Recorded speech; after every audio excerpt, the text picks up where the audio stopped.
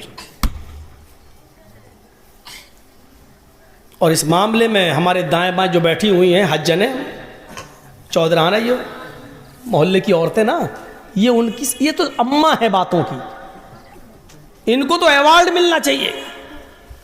ایک پیڑ کے نیچے دو عورتیں زور زور سے باتیں کر رہی تھیں. اچانک ایک آم اوپر سے ٹوٹا اور نیچے گرا. ایک عورت کہنے لگی یہ اچانک کیسے گر گیا, یہ گرا کیسے؟ دوسری عورت بولنے ہی والی تھی کہ اتنے میں آم خود بول پڑا, تم دونوں کی باتیں سن سن کے ہم پک گئے اس لیے گر گئے. یعنی عورتیں اتنا بولتی ہیں کہ آم تک ان کی باتیں سن کے پک جاتے ہیں. یہ چپ رہ ہی نہیں سکتی ہے, ایسا ٹرانزسٹر ایسا ریڈیو ہے اس کا. کبھی کبھی آپ دیکھیے اسکول میں بھی جائیں گی سہیلیوں کے ساتھ تو پیچھے بائک والا ہارن ہی مارتا رہے گا, ان کو ہارن نہیں سنائی دے گا باتوں کے آگے. جنت اسی لیے فرمایا اللہ کے نبی نے اطلعت فی الجنتی فرائیت اکثر اہلھا الفقراء. بخاری شریف کی حدیث. واطلعت فی النار فرائیت اکثر اہلھا النساء.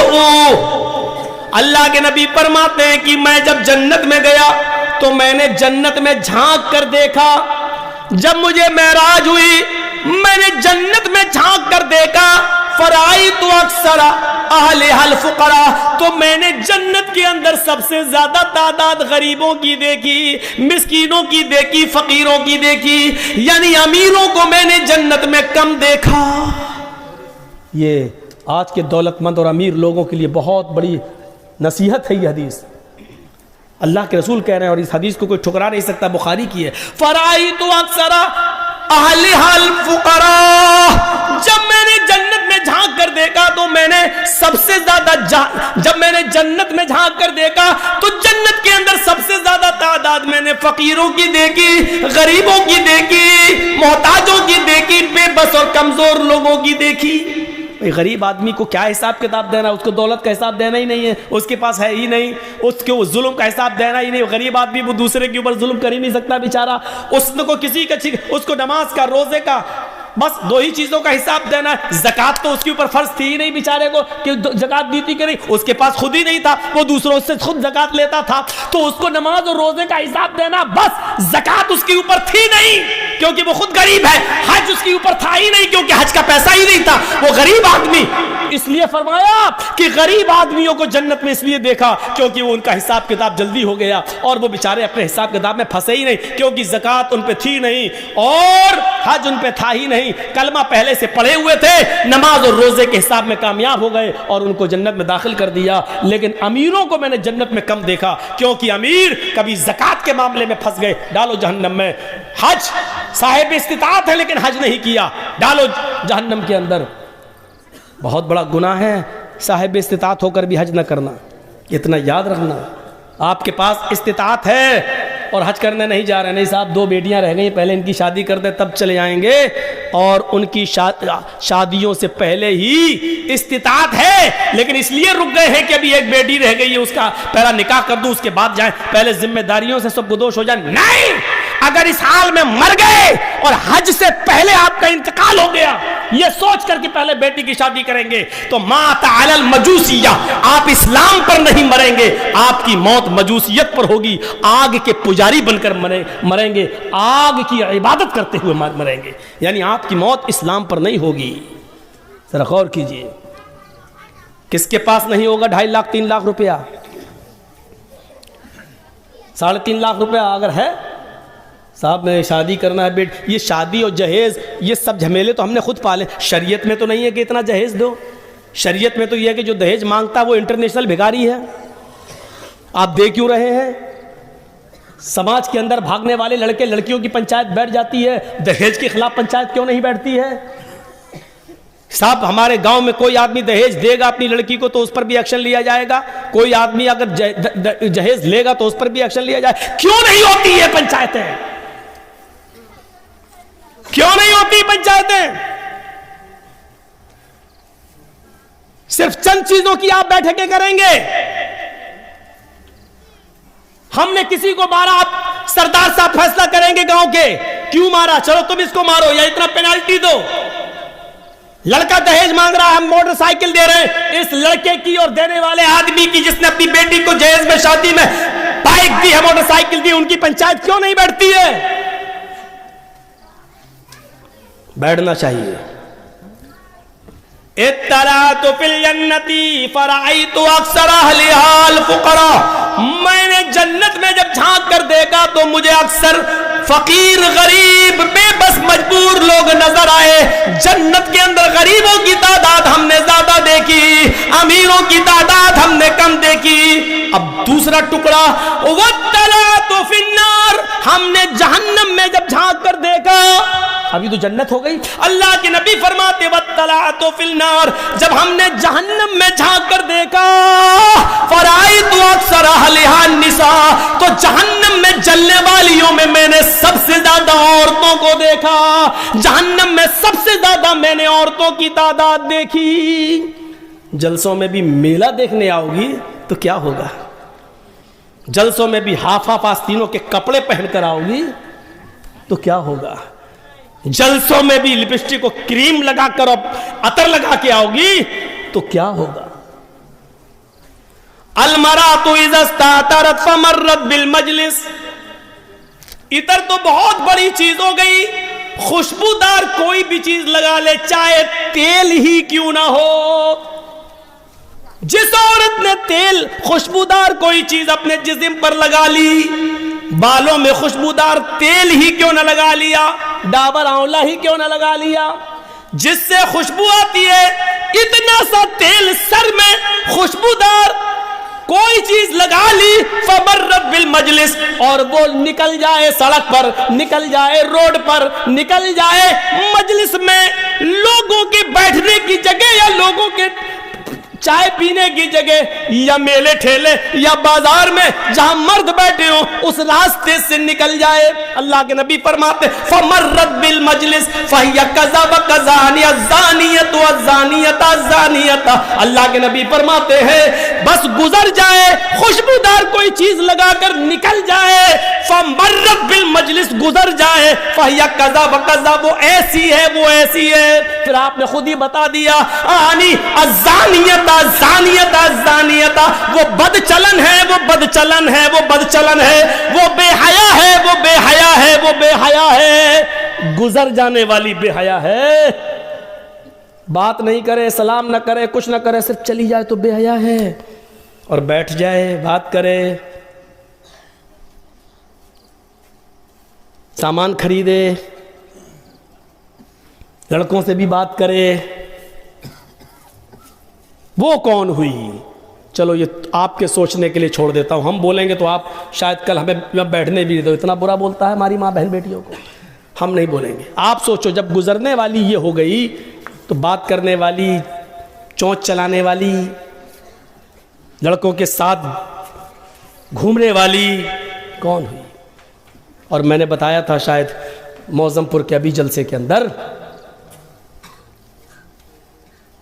کہ بھابھی اپنے سگے دیور کے ساتھ بھی اس کی بائک پر بیٹھ کر کلیہ چک نہیں جا سکتی ہے,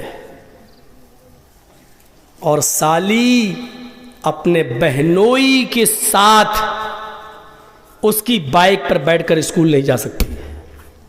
کہاں پڑے ہو آپ؟ کہاں ہو؟ ہم اپنے گھر میں ہیں, ہماری بیوی گھر میں ہے, اور اچانک ہماری سالی آ جاتی ہے, ہم اپنی بیوی کے ساتھ بیٹھ کے کھانا کھا رہے ہیں, بیوی نے بہن کو بلا لیا, آؤ تم بھی بیٹھ جاؤ کھانا کھا لو. جرجیت صاحب اپنی بیوی کی موجودگی میں بھی سالی کے ساتھ کھانا نہیں کھا سکتے ہیں, اور اس سالی کو اجازت نہیں کہ اپنی بہن کی موجودگی میں بھی وہ میرے ساتھ کھانا کھائے. کہاں پڑے ہو؟ بیوی کی اجازت ہے پھر بھی جائز نہیں ہے, بیوی موجود ہے پھر بھی سالی بیوی کی بہن کی موجودگی میں بہنوئی کے ساتھ کھانا نہیں کھا سکتی ہے. یہاں تو بائکوں پہ گھوم رہی ہیں مالدار کلیا چائے. شرم ہمیں مگر نہیں آتی. صاحب حجاب حجاب حجاب کیا ہے؟ ارے یہ تو پولیٹیکل مدعا ہے، 10 مارچ کے بعد سب بند ہو جائے گا.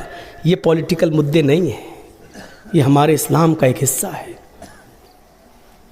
اے علی، جب میرا انتقال ہو جائے تو مجھے دن کے اجالے میں دفنانے مت جانا، ظہر کے بعد میری مٹی مت کرنا، عصر بعد میری مٹی مت کرنا، مغرب کے بعد میری مٹی مت کرنا، عشاء کی نماز کے بعد جب کافی اندھیرا ہو جائے تب مجھے قبرستان میں لے جانا، تب مجھے دفن کرنا. یہ کون کہہ رہا؟ فاطمہ کہہ رہی ہیں. کس سے کہہ رہی ہیں؟ اپنے پتی سے، علی سے.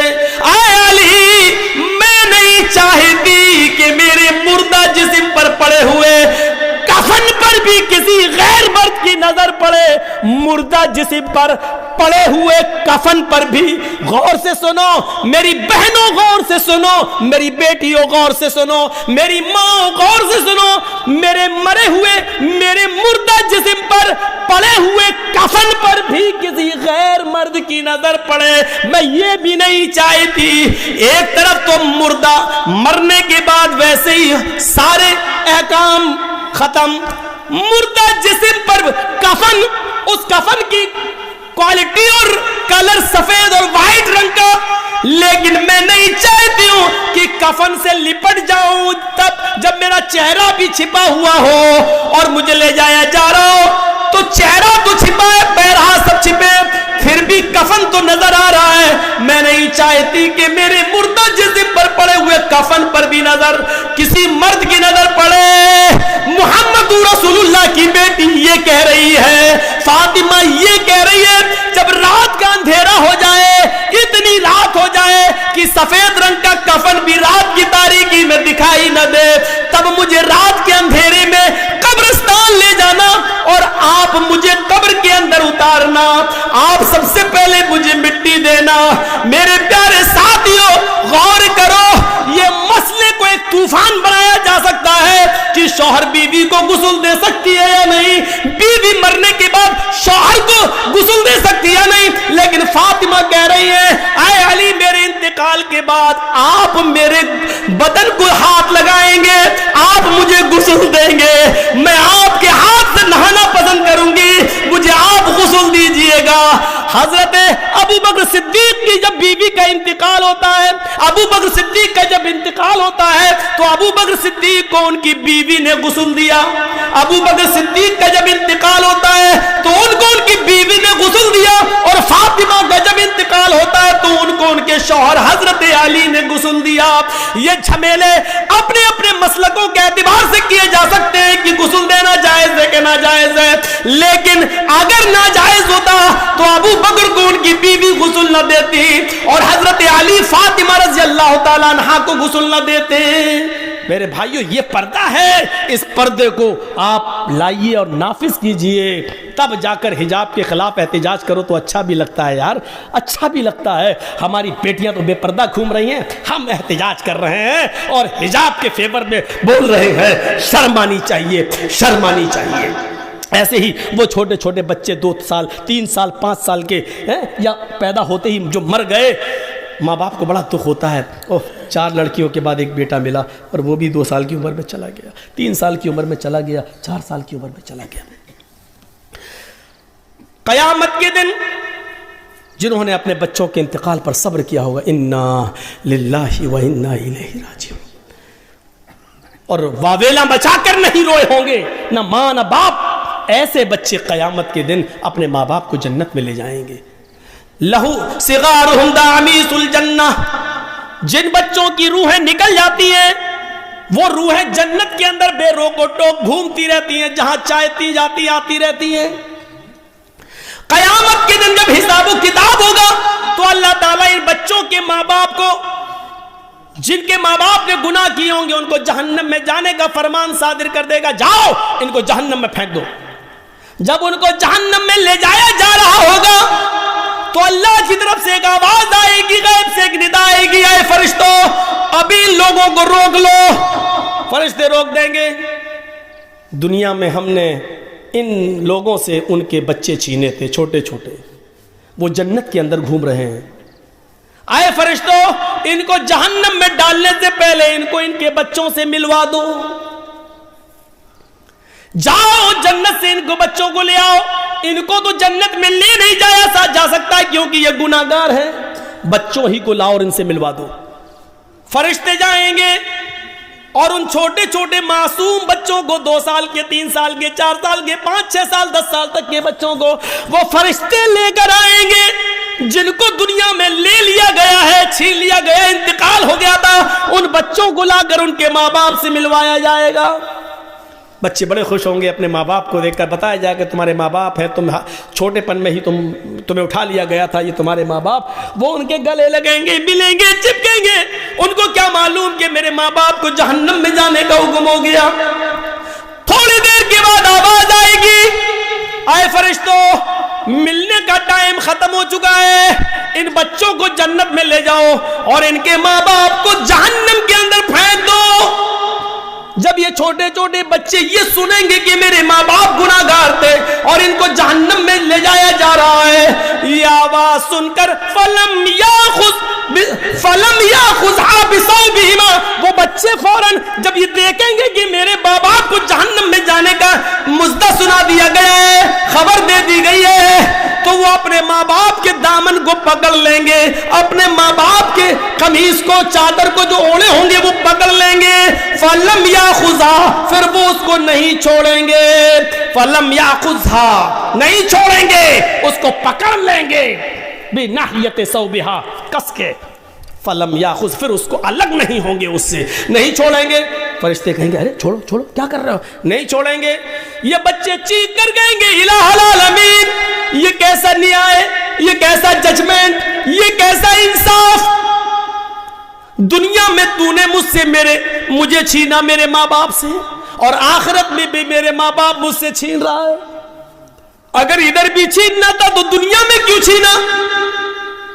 دنیا میں بھی مجھے میرے ماں باپ کی محبت نہ ملی اور آخرت میں بھی مجھے میرے ماں باپ کی محبت نہیں مل رہی ہے.